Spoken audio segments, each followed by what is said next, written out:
네, 함께 성장하는 일상 랑람부동산 플러스입니다. 최근 부동산 시장이 워낙에 불안하면서 이 전세를 자연스럽게 찾게 되는 것 같습니다. 자, 그리고 금리 인상기에는 월세를 찾는 수요들도 상당히 많아졌었죠. 전세 대출을 받게 되었을 때 이자 부담이 너무 커지다 보니까 이럴 바엔 월세를 내는 게 낫겠다라는 식의 행동들도 많이 취하셨을 겁니다. 자, 그런데 지금부터는 이 전세 시장에 대해서 조금 변화가 있지 않을까라고 예상이 되기 때문에 우리의 행동 요령들은 어떻게 잡아볼 수 있을까까지 한번 나아가 보도록 하겠습니다. 자, 그리고 지금 전세를 구하시는 분들이 이제 가장 어려워하는 게 어디에 어떤 전세를 구하지? 가격대는 어떤 게 좋을까? 이런 부분이 될 수 있을 것 같은데, 대구 시세라고 하면 사실 저만큼 또 많이 보는 사람은 없을 거거든요.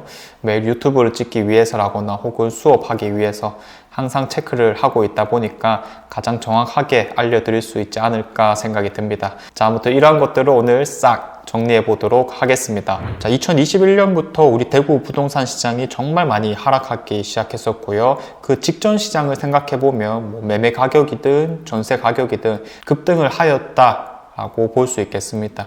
자, 그런데 21년부터 거래가 안 되다 보니까 매매 가격은 물론 전세 가격까지 또 엄청 떨어지게 되었었는데, 그때 우리가 발견할 수 있던 현상들이 쉽게 말하면 전세 시장의 불균형이다라고 볼 수 있겠습니다. 자, 가장 쉬운 예시를 한번 들어보자라고 했었을 때 죽전역 인근을 가지고 제가 예시를 많이 들었습니다. 삼전 브리티시 용산이라는 2013년식 아파트가 있고요.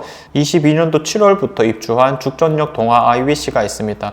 교통에 대한 접근성은 삼전 브리티시 용산이 훨씬 낫다라고 볼 수 있겠지만, 이런 학원가나 학교에 대한 접근성은 또 동아 IBC가 낫기 때문에 둘 다 같은 입지에 있는 것이다 라고 쉽게 이야기를 해볼 수가 있을 건데, 삼전 브리티시를 한번 살펴보게 되면 84 타입을 기준으로는 3억 4천, 그것도 원래는 4억 1천이라는 가격이었었는데 갱신을 함으로써 가격대를 낮춘 것을 우리가 확인할 수 있겠고요.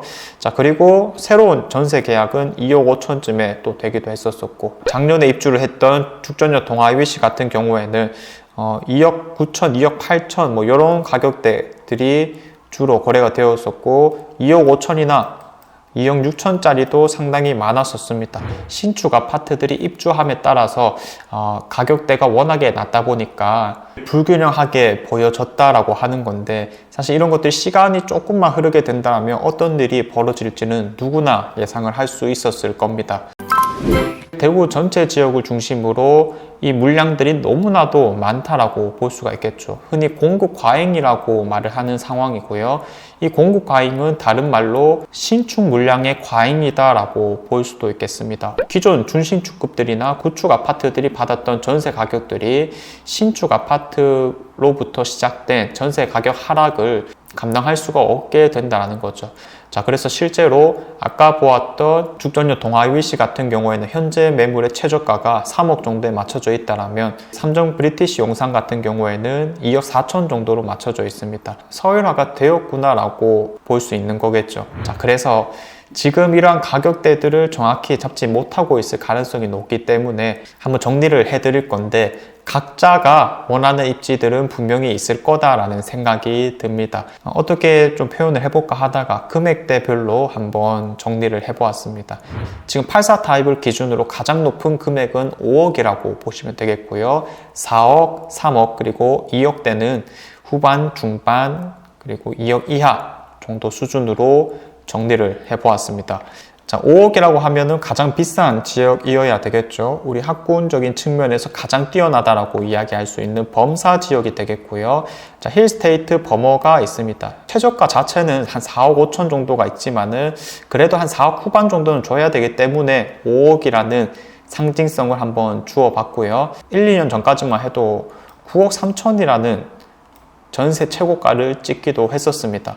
야, 이런 거 봤었을 때 뭐 거의 반 이상 가격이 깎였구나 라는 것을 충분히 볼 수가 있을 거고, 아무튼 전세 가격도 매매 가격 못지않게 엄청난 폭락을 이루어냈구나. 참고로 오차 범위는 한 10% 정도 수준이다 생각하시면 되겠습니다. 자, 그리고 이제 4억이라고 했었을 때는 만삼 지역이라거나 범어동, 황금동 정도가 될 건데, 쉽게 말해서 우리가 수성구를 기준으로 놓고 보았을 때 이 범어역에 대한 접근성이 정말 중요하다고 볼 수 있겠죠. 자, 범사는 아까 말씀드렸다시피 신축급이라면 5억 정도라고 보시면 되겠고요. 자, 그 다음에 똑같은 신축급이라고 했었을 때 범어역에 가까운 곳들이 그래도 한 4억 정도를 받으려고 한다, 이렇게 생각하시면 되겠습니다. 범센프, 범어 센트럴 프루지오부터 시작을 해서요, 쌍용 플래티넘 범어 뒤쪽에 곧 입주를 할 것이죠. 그리고 범어 W까지, 이런 것들은 아직 전세 물건은 없지만은 그래도 예상하기를 4억 정도면 무난하지 않을까라고 보고 있습니다. 자, 그리고 이제 이런 범어역에 멀어지면 멀어질수록, 예를 들어서 수성동 같은 지역도 있겠죠. 혹은 범어 3동 위쪽이라거나 이런 곳에 그나마 신축급이라고 할 수 있는 것은 수성 롯데캐슬이라거나 이편한서산 범어가 있을 건데, 자, 이런 게 이제 2015년식이고 한 3억 정도 수준이다, 간단히 잡아보시면 되겠습니다. 수성구는 이 정도로 한번 정리해보면 되겠고요. 자, 그리고 이제 비수성구라고 했었을 때 가장 맥시멈이 되는 최대 가격을 3억 정도 선이라고 보면 될 건데, 우리가 비수성구 안에서도 가장 선호되는 지역은 단연코 2호선 라인이다라고 볼 수 있겠습니다. 그래서 그런 2호선에 붙어있는 핵심 입지, 예를 들어 죽전역, 청라 언덕역, 대봉, 이런 지역들은 그래도 2억 후반 정도 수준에서 전세 가격을 형성하고 있다라고 보시면 되겠고요. 자, 그 다음에 비수성구이고 2호선은 아니지만 도시철도가 연결되어 있는 곳들, 예를 들면 1호선, 3호선이 지나가는 곳들이 있겠습니다. 태평로가 떠오르기 십상인데 2억 중반 정도의 가격대가 무난하지 않을까. 자, 그리고 비수성구에서 교통과 학군이 조금 약한 지역들이 분명히 있을 겁니다. 대표적인 곳들이 평리 뉴타운이라거나 안심 뉴타운이 있을 건데, 2억 또는 1억대 후반도 충분히 가능하다. 자, 간단하게 보자면 2호선 라인에 붙어 있는 아주 신축급들, 예를 들면 청라힐스 자이 이런 거 생각나고요. 자, 그 다음에 빌리브 스카이 이런 것들, 자, 이런 것들이 한 2억 후반 정도 선이 지금은 적당하지 않을까라고 보고 있는 상황이고, 2호선은 연결되어 있지 않지만 1호선이나 3호선이 연결되는 곳들, 자, 대표적인 지역 태평로가 있겠습니다. 자, 그래서 이런 곳들과 마지막 평리 뉴타운, 그리고 신암 뉴타운, 교통이 조금 부족하고 공급이 워낙 많다라고 볼 수 있기 때문에 2억도 안 되는 물건들을 충분히 찾아낼 수 있을 것이다. 자, 그래서 이렇게 우리가 한 점들을 찍어 봤는데, 그러면 이게 이제 신축급들 기준이다 보니까 이것보다 못하는 준신축급이라거나 혹은 구축 아파트라면 우리는 더 싸게 사주면 되겠구나 라고 쉽게 생각을 해볼 수 있는 거겠죠. 자, 그래서 지금과 같은 가격 기준을 잘 기억해 두시고, 혹은 표 같은 것을 캡처해 두셨다가 여기에 맞춰서 들어가시면 되겠는데, 한 가지 팁을 드리자면, 만약에 신축 아파트를 들어갈 거라면 입주할 때를 노려라 라고 말씀드릴 수 있겠고, 만약 신축 입주하는 아파트를 노리는 게 아니라 더 싼 거를 노린다면 입주 시기가 지나면서 자연스럽게 내려갈 준신축급이라거나 구축 아파트를 살펴보는 게 가장 좋을 것이다 라고 말씀드릴 수 있겠습니다. 자, 그래서 현재 시장의 흐름을 한번 나타내 보자면, 첫 번째가 월세 수요가 전세화되고 있다라는 겁니다. 금리 인상 시기에 맞춰가지고 자꾸 변동이 되는 대출 이자를 내느니 고정된 저렴한 월세를 내자라는 식으로 수요가 급증하곤 했었는데, 금리 전망이란 게 아주 크게 인상되지 않을 것이다, 혹은 이 정도가 최대선이고 이제부터는 조금씩 떨어질 수 있지 않을까라고 대부분 전망하고 있기 때문에 월세 수요보다는 전세 수요를 찾는 분들이 많아질 것이다 라고 예상을 해볼 수 있겠고요. 늘어나는 대출 이자를 감당하기 힘드신 분들이 많아서, 이럴 바에는 좀 더 싼 데로 가자 라는 개념의 빌라라든지 혹은 주택지에 전세나 월세를 들어가시는 분들이 많았는데, 그로 인해서 자연스럽게 터진 사건이 바로 빌라 사기 사건입니다. 바지 주인을 세워가지고 무분별하게 갭 투자하다 보니까 이런 것들이 대구 지역 안에서도 사건이 터지곤 했었는데, 이런 불안정성 때문에 돈을 좀 더 주더라도 아파트 들어가는 것이 맞겠다라는 수요들도